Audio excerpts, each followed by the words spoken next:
Cempaka Mas, Jakarta. Oke, kemudian ada Pak Malik dari mana? Pak Mikael dari mana? Pak Nurto Hadi dari mana? Kak Ratno dari mana? Kak Rin dari mana? Oke, ada dari Solo. Ibu Fone dari mana? Kak Yumi, Kak Brian dari mana?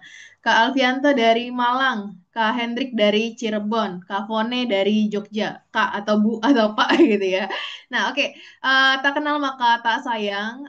Kita kenalan dulu Bapak Ibu. Terima kasih yang sudah aktif dan mengenalkan dirinya, ada dari mana. Terima kasih sudah waktunya juga di malam hari ini. Kita akan Q&A session bersama saya dan teman-teman dari alumni Supertin tentunya.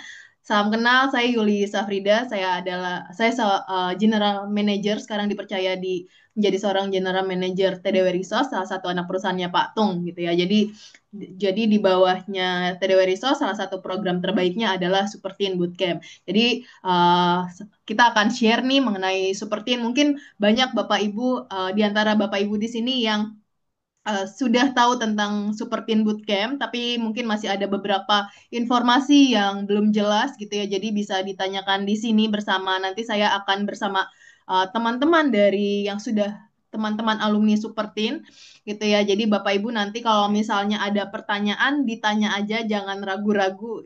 Takutnya nanti nggak bisa tidur ya. Oke, kemudian kalau misalnya ada pertanyaan ditanya aja mau mengenai campnya, mau mengenai perubahan setelah ikut supportinnya, itu nanti bisa ditanyakan di kolom chat aja. Dan pastikan kalau misalnya di sini ada dari teman-teman yang baru mau ikut supportin atau adik-adik, pastikan bersama orang tuanya. Kalau misalnya orang tuanya boleh ajak anak-anaknya juga. Salam kenal, Hairul, papanya King dari Manado. Nah, oke, saya di sini nggak sendiri tentunya gitu ya. Saya ditemani oleh tiga alumni Supertin yang sangat luar biasa. Sebenarnya mungkin sudah kenal tapi banyak ya alumni Supertin yang sudah berprogres juga. Oke, kalau gitu saya panggilkan, please welcome Renat, Norika, dan Cut Agnia. Dipanggilnya apa nih? Maharani. Halo, salam kenal. Dipanggilnya apa nih? Agnia ya? Masih di mute. Hello everyone. Halo. Dipanggilnya Agnia ya atau Cut Agnia? Aku nih aja deh. Agnia aja. Nah, Oke, nggak ada. kita nah Renat nih. Renat yang rumahnya di Gading Serpong ya? Iya, Kak. Oh, yang kemarin kita pulang bareng ya. Iya. Oke, ini Renat, kemudian ada Norika. Halo Norika. Kalau Norika tinggal di mana? Halo, aku tinggal di Medan. Oh, di Aku Medan. orang Kalau Agnia? Medan, iya. Aku tinggal di Jambi. Oh, Jambi. Berarti Jambi, Tangerang, Medan ya. Oke, Mm-mm. aku akan tanya beberapa. Jadi nanti Bapak Ibu teman-teman kalau misalnya ada pertanyaan boleh dijawab. Nah, sebelumnya boleh perkenalkan diri dulu. Mungkin nanti dari Agnia, kemudian dari Renal, kemudian setelah itu Norika gitu ya. Nah, eh mau tahu boleh perkenalkan dirinya dulu. Agnia dari mana, kemudian ikut Superteam tuh tahun berapa sih dan waktu di umur berapa gitu. Boleh silakan Agnia. Hai, nama aku Nia. Aku ikut Superteen baru tahun lalu sih, pas Desember. Dan waktu itu umur aku 14 tahun kayaknya. 14 tahun ya. Oke, kalau dari Renal, Renal. Oke, jadi pertama-tama perkenalkan dulu nama saya Reynald. Usia saya waktu ikut Super Teen itu udah 18 tahun dan ikutnya 2024 kemarin Desember. Oh, seangkatan ya berarti atau beda beda bulan? Seangkatan berarti harusnya. Agnia Angkatan 2024 bulan? Des- Desember juga kok. Desember. Iya, kami seangkatan deh. Oh, seangkatan. Oke, kalau Norika silakan. Oke, halo semuanya. Nama saya Norika. Saya ikut mengikuti uh, Superteen sama seangkatan sama mereka Desember tahun lalu, 2024 juga. Oke, Tuh. thank you. Salam kenal ya semuanya. Mm-mm. Nah, oke, Pak Ratno, izin anak saya ikut Zoom boleh ya? Boleh Pak, di-share aja untuk linknya. Oke, kemudian dibalik ya pertanyaannya. Dari Norika dulu, kemudian Rena, kemudian Agnia gitu ya jawabannya. Aku mau Ya. tahu waktu kalian ikut seperti sebenarnya apa sih dasarannya? Apakah waktu itu memang mau lagi cari camp ataukah emang papa mama yang pengen terus didaftarin? Mungkin boleh share sedikit waktu pertama kali ikut camp tuh seperti apa? Silakan. Oh, Mereka. oke. Awal aku ikuti camp itu, sebenarnya aku nggak tahu apa-apa soal camp dan lain-lain. Sebenarnya, jadi mama, Halo Tante. halo, what airport kira. Oh, pakai Nah, headset ya. awalnya itu aku baru pulang dari sekolah ini. Aku kan masuk universitas salah satu di Korea, ya kan. Baru saya Mm-mm. pulang di break, terus tiba-tiba dapat kabar, Mama sudah daftarin kalian ya ke acara bootcamp ini, seperti ini yang ada Ernest Wong itu. Terus aku kayak, hah, ini apaan gitu? Kok nggak kasih tahu aku duluan? Ternyata sudah bayar gitu loh. Baru kayak nggak expect apa-apa. Aku juga nggak kayak ya udahlah ikuti aja kan. Mana tahu bisa dapat ilmu dan lain-lain gitu. Iya, Oke. Dari situ ya. iya. Terus Terus oke. kalau prinsip emak aku itu kan sebenarnya agak agak keras galak ya. Kalau misalnya dibantah dikit kan nggak boleh. Jadi kita harus ikutin gitu loh. Gitu Oke. sih. Akhirnya ikut ya. Oh, berarti Akhirnya ikut. ikutnya ada saudara juga yang ikut. Iya, ada saudara ini. Aku sama Oh, saudaraku sama bareng-bareng masuknya. berapa orang Ya, Norika? aku dua orang dong. Aku Oh, dua sama orang. adik. Di angkatan yang sama ya, berarti batch yang sama ya. Yes, yes, yes, yes. Oke, oke. Thank you. Gitu. Thank Boleh you. share masih dari Renald gimana, Renald? Oke, jadi kalau dari saya waktu itu awalnya kebetulan saya itu emang lagi nyari relasi-relasi gitu sih, nyari teman, nyari relasi yang menurut saya relasinya bagus gitu. Dan ketika saya lagi nyari, tiba apa orang tua nyaranin nih, orang tua nyaranin bukan nyaranin sih lebih tepatnya kayak tiba-tiba ngomong gitu. Kalau misalnya ada campnya dibawa sama Tungdes Semua Ringin katanya, dan isinya anak-anak muda semua. Saya mikirnya kayak pas banget gitu lagi nyari relasi kan. Jadi ya udah terima aja gitu. Makanya saya masuk. Oke, kalau dari Agnia, silakan. Waktu itu lagi liburan sekolah sih. Habis itu lagi makan malam kan.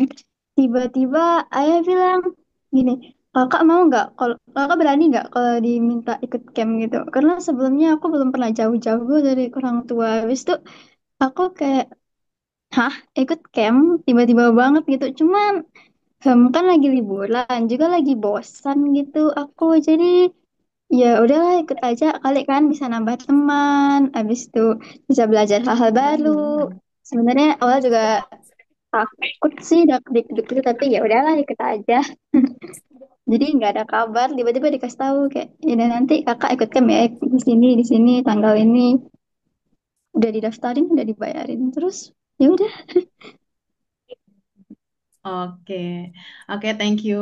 Oke, pertanyaan selanjutnya dibalik dari Renald, kemudian dari Agnia, kemudian Norika ya. Nah, mungkin boleh share sedikit ya, kalau misalnya apa sih yang pelajaran-pelajaran selama kalian Renald, kemudian Norika, Agnia ikut camp itu apa aja sih maksudnya yang eh, kesannya gitu, belajar apa aja gitu. Silakan, Renald. Pertama yang udah pasti dipelajarin dari seperti menurut saya yang paling penting yaitu memanfaatkan waktu sebaik mungkin sih. Kayak jangan memanfaatkan waktu untuk hal-hal yang tidak berguna gitu. Dan ya dengan memanfaatkan waktu untuk berkembang diri ya kita juga lama-lama berkembang diri di situ. Dan ya waktu tidurnya udah pasti agak kurang enak tapi tetap belajar disiplin waktu sama ya disiplin sih, lebih disiplin aja di situ sih, Kak. Oke. Kalau dari Norika, Kalau aku sih semenjak dari Supertin aku realize banyak hal yang memang harus diubah, mulai dari kedisiplinan. Kalau dari sana, aku belajar banyak seperti disiplin, jadi pemimpin, jadi dan lain-lain gitulah. Jadi kayak biasanya aku kan orangnya nggak disiplin. Jadi semenjak di sana aku realize disiplin itu disiplin itu sesuatu hal yang akan kamu bawa sampai kamu mati gitu loh. Jadi kayak kalau kamu tidak ada satu time management untuk kamu sendiri untuk disiplin, maka goals kamu tidak akan tercapai-capai. Apa yang kamu mau capaikan tidak bisa dengan tidak kedisiplinanmu itu gitu loh. Oke, kalau dari Agnia, apa yang Agnia belajar nih selama Agnia ikut Supertin Camp? Menurut aku sih yang paling penting yang aku pelajari pas dari campnya itu adalah untuk punya goals. Kayak harus ada rencana kehidupan dan apa yang akan kita lakukan di masa depan itu harus tertata. Dan gimana cara ngeplannya, cara planningnya, gimana cara tahu goals kita dan betapa pentingnya goals gitu. Karena awalnya aku cuman ya ikutin alur kehidupan aja gitu, ikutin ombak mau disuruh ini ya udah aku ikut aja, aku nggak ada goals tuh kira-kira mau ngapain di masa depan. Jadi ya dari seperti itu aku belajar kira-kira mana nih cita-citaku, karir yang paling bagus untuk aku. Abis itu kita juga diajak untuk set up semacam alur, semacam plan for our future Percat ya? gitu. Iya, per chartnya. Oke, ada lagi? Nggak ada sih. Cukup ya, thank you. Nah, oke, oke, nextnya, di antara, boleh share mulai dari Agnia, Renal, kemudian Norika gitu ya. Apa sih aktivitas yang paling disukai waktu ikut Supertin? Boleh, dari Agnia, silakan. Kalau aku pas di hari terakhir itu setelah kita ada daily morning exercise-nya, itu kita ada diajak games water balloon gitu. Jadi kita balloon fight, habis itu setelah selesai balloon fight itu kita ke kolam renang. Itu yang paling aku suka sih dari semuanya. Kayak asik aja gitu kita ngelemparin semuanya bola, isinya air. Habis itu kita main-main di kolam renang, ada yang lomba renang. Itu menurut aku sangat priceless gitu, udah stuck di otak aku sangat-sangat wow memorinya. Oke, thank you. Kemudian dari Renal? Kalau dari saya sih, semua daily exercise dari hari pertama sama hari terakhir itu menurut saya yang paling terkesan sih di saya. Soalnya kayak mengajarkan banyak hal gitu. Pertama dari segi mental, keberanian, jangan pernah takut akan sesuatu, coba aja dulu sampai selesai. Jangan pernah mundur. Kalau jatuh bisa bangkit lagi karena nggak sendiri gitu. Ada yang topang juga. Ya mungkin itu sih yang paling berkesan sih. Itu kayak udah inti dari semuanya sih sebenarnya. Oke, thank you. Kemudian dari Norika? Jadi, jujur aku sama kayak Reynald yang olahraga yang di depan itu kebetulan aku jadi leader ya di sana. Sebenarnya nggak terlalu berani gimana gitu, cuma kayak gara-gara aku diposisikan seperti itu, mau gak mau aku harus mencontohkan yang baik gitu kan. Sama yang paling berkesan itu pas si eh, Sir Ernest Wong yang mengajarkan kita hal-hal yang apa ada di pikiran kita itu, tiap kamu dipikir, tiap kamu memikirkan hal itu bakalan terjadi karena otak, pikiran sama tubuh itu mendengar gitu loh. Jadi menurut aku sambil dia bilang seperti itu, terus dia praktek beneran, ya aku kayak wow, ya benar juga ya kayak gitu-gitu. Jadi kayak di sana itu bukan cuman teori kata-kata tapi juga um, action gitu loh, langsung dipraktekin di depan mata sama kita sendiri gitu. Oke, thank you. Oke, kemudian dari Renal, kemudian Norika, kemudian Agnia. Nah, kalau misalnya di info, aku kan kalau misalnya Renal kan waktu camp itu sebagai boy camp leader ya. Kemudian Norika juga sebagai girl camp leader ya. Nah, kemudian Agnia sebagai group leader. Nah, mau jadi apakah waktu sebelumnya gitu ya, apakah ketika waktu dapet kayak tugas menjadi leader, baik boy leader, kemudian girl leader atau group leader, apakah merasa kayak ini tuh kayak apa ya kesempatan baru dan eh, seperti apa sih dan belajar apa pada saat diamanati jadi seorang leader di sana? Boleh dari Renal. Mungkin dari namanya aja udah leader ya, jadi udah pasti belajarnya kayak ngatur orang, udah pasti itu sama problem solving sih lebih tepatnya. Kayak ketika ada sesuatu yang terjadi atau ada sesuatu masalah yang kurang, ya kita sebagai leader harus nge-solve problem itu sendiri gitu. Dan dengan kemampuan kita yang nggak peduli mau terbatas atau nggak terbatas, ya kita tetap harus dipaksa untuk memimpin 80 orang yang ada di situ gitu.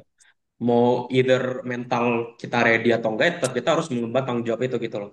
Ya, jadi dari situ kita belajar juga yang namanya tanggung jawab.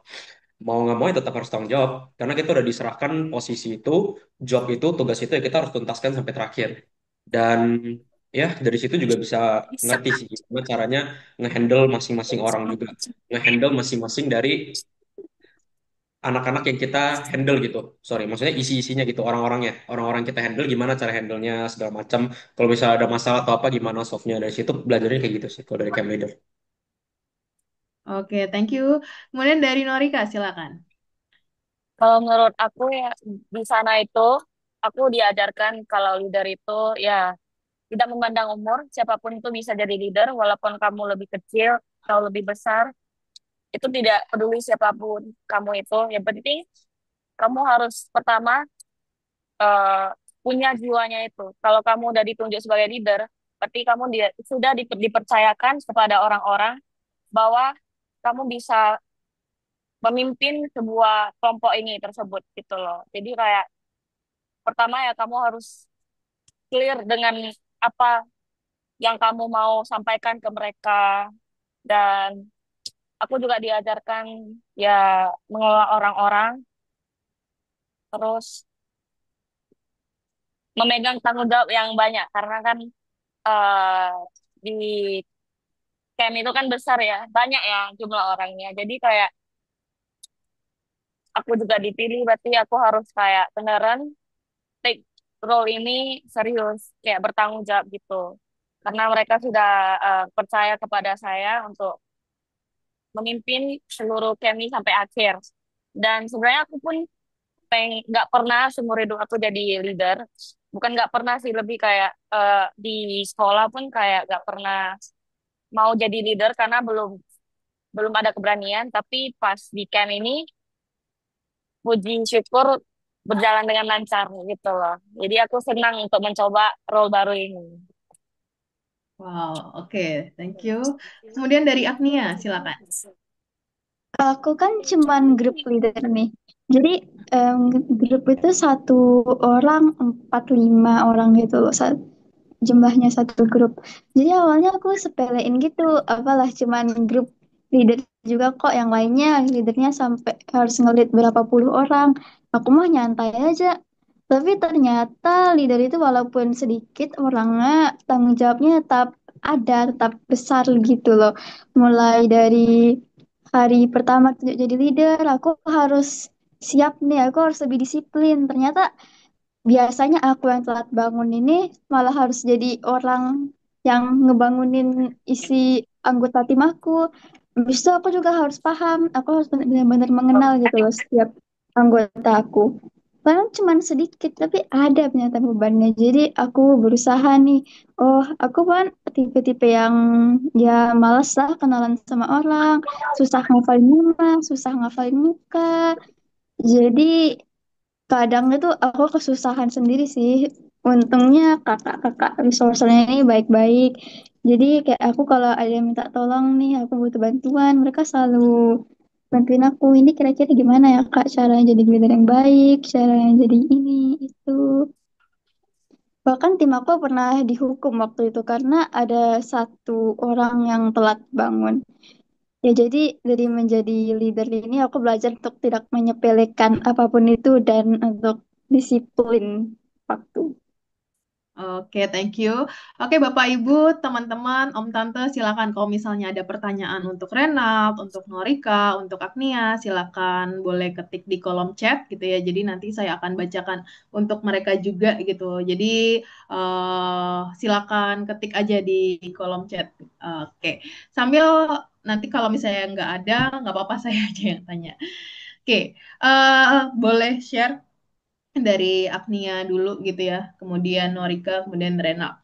Eh, latar belakangnya kalian, latar belakang maksudnya adalah sebelum ikut camp gitu, apa sih yang paling misalnya kayak tadi ya, misalnya ada yang nggak kurang disiplin atau kurang berani, kurang confidence. Nah, boleh di-share gitu ya, latar kemudian setelah ikutnya jadi lebih apa sih gitu. Boleh dari Agnia ya. Jadi kalau sebelum masuk camp itu dari awal sebenarnya harapanku adalah aku bisa menentukan nih kira-kira aku tuh bagus di mana, karir aku tuh bisa bagaimana di masa depan. Karena selama ini aku nggak menonjol di mana-mana gitu. Jadi kayak ada krisis gitu loh, kayak identity krisis. Ini sebenarnya aku orangnya kayak gimana sih? Aku bisa gimana sih? Aku tuh orang-orang punya banyak bakat, tapi aku kayak ya bisa semuanya, tapi nggak ada yang menonjol gitu. Nah, ternyata di camp itu kita ada diminta ikut personality test, ada banyak halamannya gitu personality test. Nanti kita dikelompokkan jadi beberapa tipe tuh. Nanti tipe-tipe itu bukan bermaksud mengkotak-kotakan, tapi seperti kayak kira-kira karir kalian di masa depan bisa apa nih? Kira-kira kalian nih tipe orangnya kayak gimana dan gimana cara kalian harus memanfaatkan personality dan talent kalian ini. Jadi menurut aku sih itu ya yang paling ngaruh. Ditambah aku dari awal kan juga bingung soal planning di masa depan. Nah, birth chart itu udah membantu aku banget tuh selama ini. Jadi aku lebih terorganize dan aku juga punya clear goals. Aku punya clear goals dan jadinya nggak muter-muter di satu titik aja. Aku tahu nih biasanya aku harus ngapain, aku harus belajar apa, dan aku bisa di mana dan mana yang harus aku fokuskan gitu. Oke, thank you Agnia.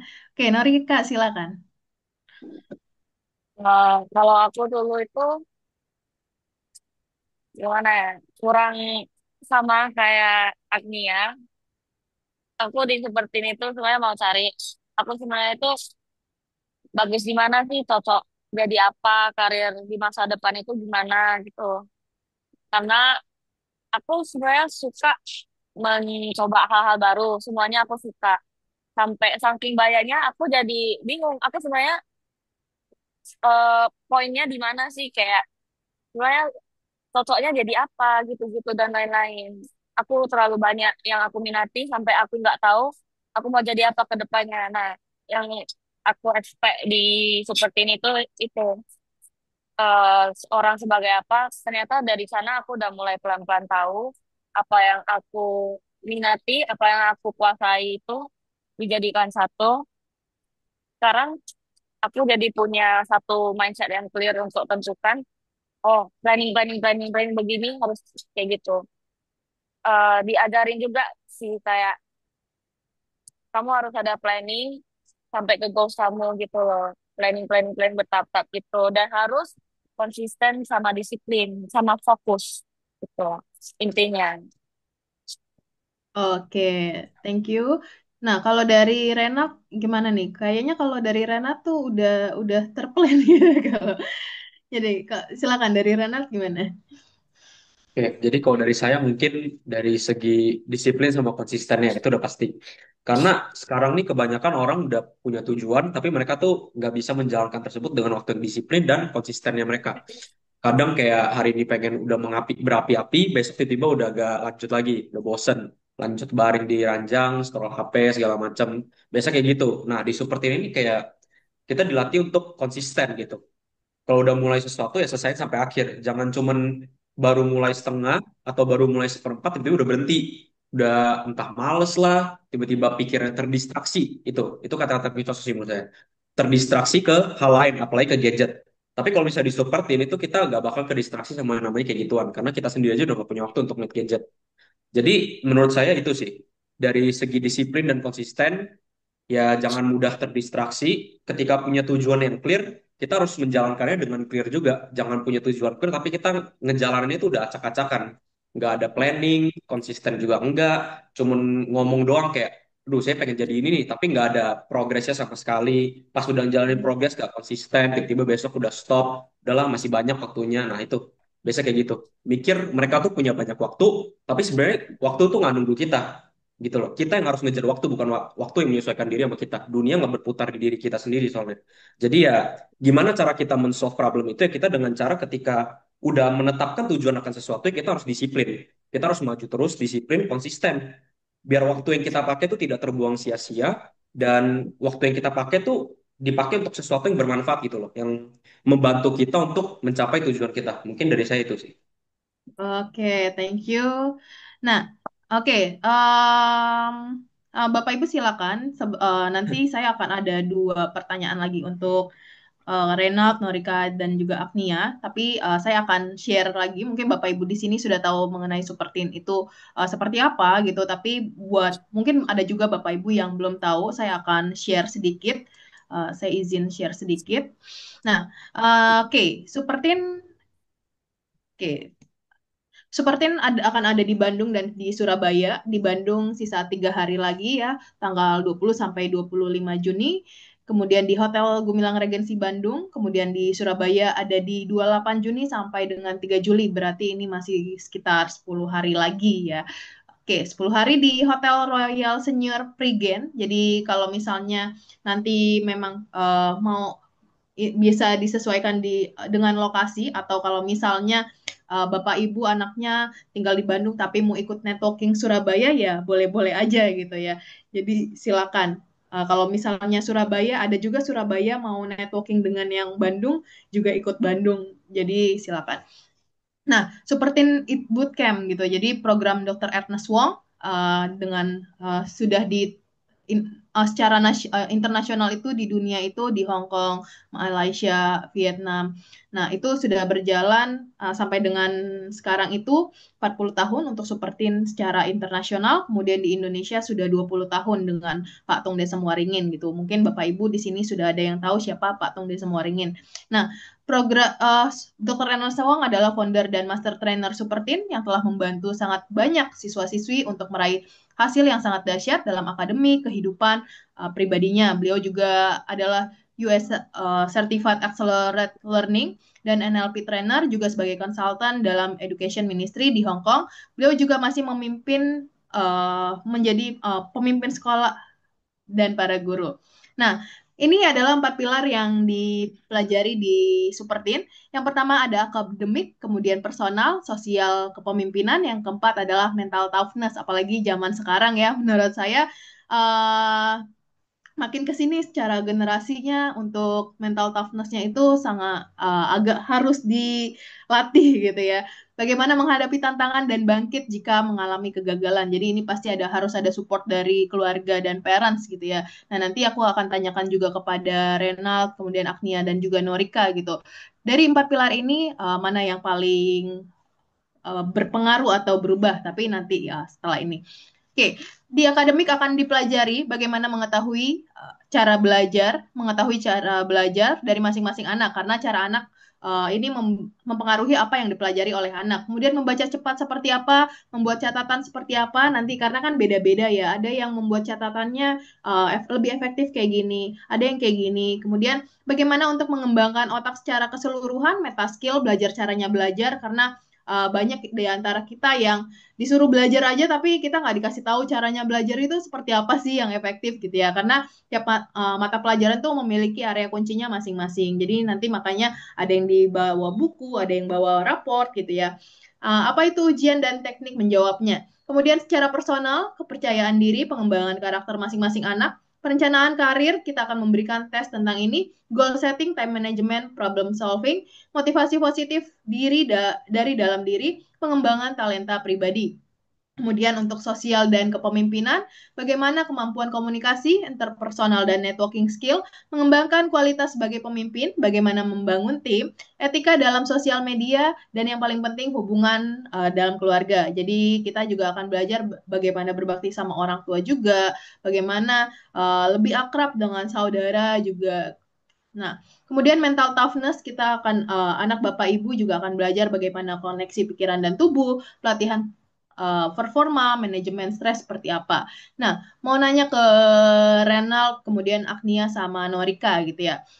Oke, dari empat pilar ini, mana sih dua pilar yang paling berpengaruh setelah ikut super team gitu? Boleh, mungkin dari Renal dulu ya, silakan. Oke, jadi kalau dari saya, empat pilar utama yang menurut saya paling berpengaruh buat saya yaitu di sosial kepemimpinan sih. Soalnya dunia kepemimpinan sosial itu luas banget. Soalnya yang kita hadapin manusianya itu berbeda-beda. Ada yang tipenya A, ada yang sifatnya B, ada yang mungkin orangnya agak pengen dimengerti, ada orang yang udah dewasa, mindsetnya tetap. Jadi kayak variabelnya tuh benar-benar acak kalau untuk sosial atau kepemimpinan. Dan kita harus memimpin orang-orang yang acak setiap kali kita berada di lingkungan yang berbeda.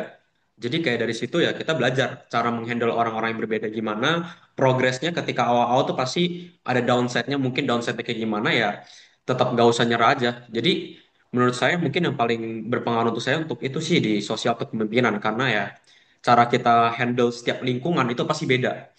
Nggak mungkin cara kita handle anak TK itu sama kayak cara kita handle anak SMA. Itu pasti beda banget.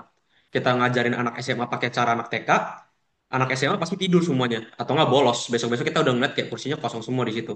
Tapi kalau misalnya kita ngajarin anak TK pakai cara anak SMA, itu gak ada yang ngerti juga. Jadi kayak pulang mereka juga nggak belajar apa-apa.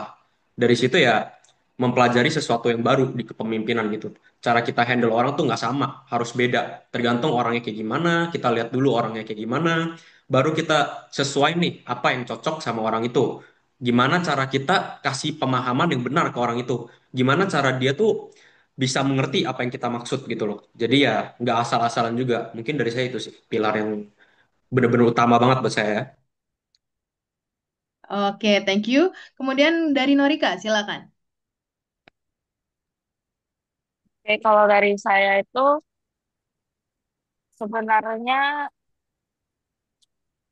semua, cuman kalau aku mau pilih satu tuh mental toughness itu lebih ke sorry, lebih ke ngetes kita seberapa like ready or not kamu tetap harus kayak go through itu loh. Seperti kamu eh, yang kemarin kita ada coba di lapangan itu yang tes kementalan itu ya. Kan nggak semua orang itu kayak punya gut untuk melewati tantangan seperti itu. Cuman mau nggak mau kamu harus fokus. Semua tergantung pada pikiran kita. Jadi kamu harus kayak mengelola pikiran kamu biar supaya tetap fokus gitu loh. Dari distraksi orang lain, dari distraksi siapapun itu, kamu tetap harus tough di mental. Jadi menurut aku mental itu salah satu yang paling penting di di dunia ini sekarang ya. Karena kayak menurut aku semua orang itu di sekitarku, lingkungan aku itu kayak menurut aku mental mereka itu untuk menghadapi dunia ini belum terlalu ready karena dunia itu kan nggak seindah yang kita pikirkan. Jadi menurut aku mental itu yang nomor satu gitu loh. Jadi di seperti ini kami itu beneran diajarkan soal mental health dan lain-lain gitu. Jadi aku sampai hari ini aku juga selalu terapin di dunia nyata gitu loh. Oke, thank you. Kemudian dari Agnia, apa nih yang paling menurut Agnia eh, paling berubah gitu? Silakan. Sebenarnya sih ya, aku nggak bisa milih satu karena aku disuruh milih biasanya dua sih. Mm-mm. Satu yang personal dan yang kedua sosial. Karena sosial atau kepemimpinan, karena mereka berdua ini sangat terkonek gitu loh. Misalkan kalian masih ada masalah dengan diri kalian sendiri, kalian nggak bisa pede, kalian insecure. itu kan nggak akan bisa tuh berkomunikasi sama orang lain, kan nggak akan bisa memimpin. Sementara kan masih ada masalah dengan diri kalian sendiri. Sama tuh, kalian juga nggak bisa. Kita cuman tahu diri kita sendiri. Kita cuman ya individualis lah. Karena kita ini makhluk sosial. Kita harus keluar juga. Kita harus paham sama orang-orang. Juga ada banyak banyak skill yang bisa kita dapatkan, banyak kesempatan yang bisa kita dapatkan, cuman dengan cara kita itu harus bersosial, dengan cara memiliki relasi yang luas. Jadi kita nggak bisa apa ya, tidak bisa cuman memilih salah satu karena harus seimbang gitu. Kita nggak bisa bersosialisasi kalau kita masih ada masalah dengan diri kita, dan kita pun tidak bisa cuman sendirian terus-terusan karena kita adalah makhluk sosial. Begitu menurut aku sih gitu ya. Oke, thank you Agnia. Oke, nah, oke, saya lanjut. Nah, kemudian akan ada profiling test juga. Oke, profiling test. Jadi kita juga akan memberikan profiling test. Jadi tes ini dari Harvard University. Jadi ada 4 macam tes yang akan kita berikan kepada setiap super teen individu. Itu ada brain dominance. Jadi otak kanan atau otak kiri, learning style, gaya belajarnya seperti apa nantinya, kemudian personality, kepribadiannya seperti apa, karir plannya, perencanaan karirnya seperti apa. Jadi hasil tes ini akan menunjukkan mengenai development atau selama ini apakah udah menggunakan talenta yang dimiliki secara maksimal atau belum gitu. Kemudian berfokus pada talenta yang lainnya juga. Oke, setelah camp sebagai super teen alumni juga bisa terus ikut camp jadi sebagai resource atau kakak pembinanya tadi yang diinfo sama Agnia juga. Jadi ada setiap kelompoknya, setiap grupnya akan ada 5 sampai 7 orang yang dibimbing oleh satu kakak resource atau satu kakak pembina gitu ya. Jadi nanti ada rekrutmennya. Jadi ada tesnya. Kalau misalnya lolos tes itu bisa ikut lagi menjadi resource gitu. Kemudian jadi akan juga mendapatkan bekal juga di communication, leadership, dan people skill training kan harus upgrade ya. Mungkin tadi ya jadi peserta, sekarang jadi kakaknya, jadi leader gitu. Jadi akan terus upgrade. Jadi ada tesnya. Oke, Super Teen Bootcamp, Bapak Ibu pasti sudah tanya ya kepada Mbak Rahma atau kepada admin TDW gitu ya. Super Teen berapa sih? Jadi Super Teen malam ini gitu ya, 18.467 sudah mulai naik dari sebelumnya 17.967 karena mulai full gitu ya. Dan 3 hari lagi, tapi nggak apa-apa kalau misalnya masih mau ikut yang Bandung masih bisa gitu. Kita masih open asal nanti kan ada pre-campnya tuh diminta Bapak Ibu diminta isi data-data, kemudian tulis kerjakan pribadi dan rahasia, apa sih yang mau diinginkan untuk anak seperti apa gitu. Nah, itu nanti bisa selama bisa diisi cepat gitu ya dan diisi nanti bisa aja ikut yang Bandung aja gitu. Jadi walaupun masih udah 3 hari lagi, yang penting nanti surat PR-PR-nya sudah bisa diisi gitu ya. 18.467 kemudian sudah termasuk akomodasi hotel dan makan sebagai peserta. Jadi kalau misalnya nanti mengulang lagi nggak ada biaya lagi mengulang sebagai resource atau kakak pembinanya. Oke, khusus malam ini jadi Bapak Ibu akan mendapatkan 3 tiket Financial Revolution, akses audio 7 Financial Revolution, akses audio Super Teen, Super Memory Learning, akses 5 audio Happiness Revolution dari Pak Tung, seminar parenting 4 jam di hari terakhir. Jadi kan pasti kalau misalnya anaknya berubah, keluarga dan orang tuanya juga tentu harus dibekali juga gitu. Jadi Bapak Ibu nanti akan dibekali ilmu-ilmu parenting dari Pak Tung dan Dr. Ernest Nuong juga Pak Tung di hari terakhir. Jadi bisa ikut di hari terakhir wajib hadir untuk orang tuanya juga sekalian jemput anaknya. Nah, 8 peserta yang membayar lunas malam ini 18,467 tadi. Bonus tambahannya buku biografi orang sukses. Jadi ada 3 buku. Apa sih buku biografi orang sukses? Kayak gini nih, ada buku-buku inspirasi, kisah-kisah Hyundai, Panasonic. Jadi cocok banget buat anak Bapak Ibu untuk mungkin ada yang belum suka baca buku, mulai dari sini juga bisa gitu. Kemudian untuk malam ini saya kasih bonus tambahan kalau misalnya Bapak Ibu transfer malam ini saya berikan bonus audio langsung untuk audio Street Smart Parenting dari Pak Tung, bagaimana menjadi orang tua yang efektif tentunya, itu nanti akan saya share di malam ini. Jadi silakan ditanyakan kepada Kak Rahma gitu ya. Uh, Silakan dibayar ke Kak Rahma gitu. Nah, karena udah 3 hari lagi, jadi silakan aja karena kita perlu adjust untuk kamarnya, untuk akomodasinya tentunya, dan banyak hal gitu. Jadi silakan. Jadi nggak bisa terlalu mepet banget. Nah, oke. Kita akan akhiri sesi malam ini, tapi sebelumnya pertanyaan terakhir untuk Renaud, Agnia, juga Norika gitu ya. Boleh dong kasih kesan-kesannya apa sih selama ikut Super Teen dan pesannya buat orang tua yang ada di sini dan buat adik-adik yang mungkin belum ikut camp dan baru mau ikut camp. Silakan dari Renat dulu, Norika, Agnia. Silakan Renat. Oke, kalau dari saya untuk anak-anak aja lah ya.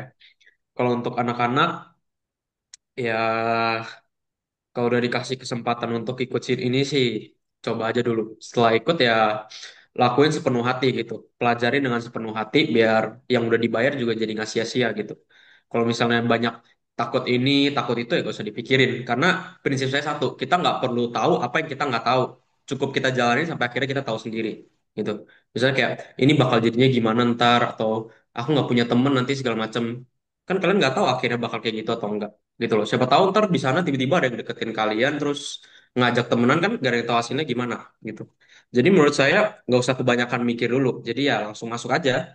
Dan ketika udah dalam sana juga pasti tahu bakal rasanya gimana. Karena sebenarnya yang memblok kita sendiri untuk maju itu ya pikiran kita sendiri. Kalau misalnya pikiran itu semua kita buang jauh-jauh, yang penting lakuin aja dulu. Ketika ketemu masalah, baru kita cari problem solusinya. Dari situ kita berkembang. Dari situ baru namanya manusia itu belajar. Menurut saya sih gitu. Jadi ya nggak usah kebanyakan takut lah. Karena apa yang kita takutin itu sebenarnya nggak akan terjadi gitu. Setelah kita manjat sebuah tembok, kita baru tahu seberapa gampang temboknya itu dipanjat. Menurut saya sih gitu. Oke, thank you. Kemudian kalau dari Norika, silakan. Menurut aku tidak perlu takut ya untuk masuk, soalnya banyak yang bisa dipelajari dari camp tersebut.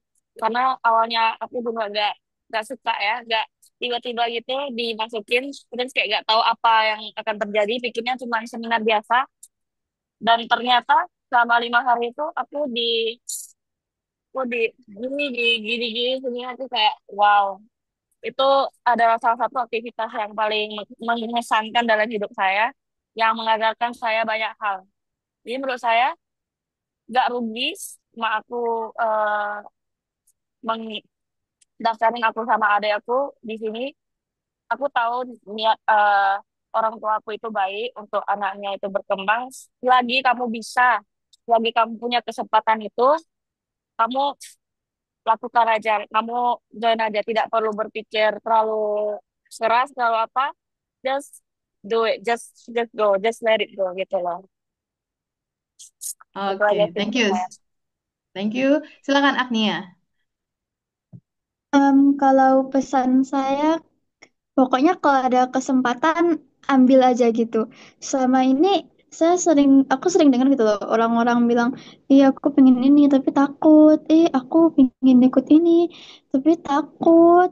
Ya lebih baik gagal daripada tidak pernah mencoba. Awalnya aku dengar quotes itu kayak, apa sih?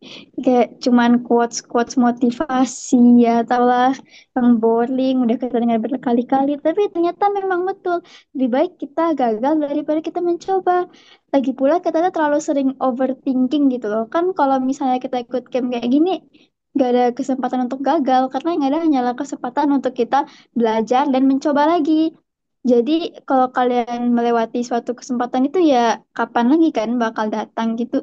Kapan lagi kalian bisa berteman dengan banyak orang, bertemu dengan banyak orang, mempelajari tentang diri kalian sendiri, lalu merencanakan masa depan kalian. juga belajar tentang cara mendisiplinkan diri, time management, dan lain-lain. Jadi selama ada kesempatannya, ambil aja. Wah, thank you.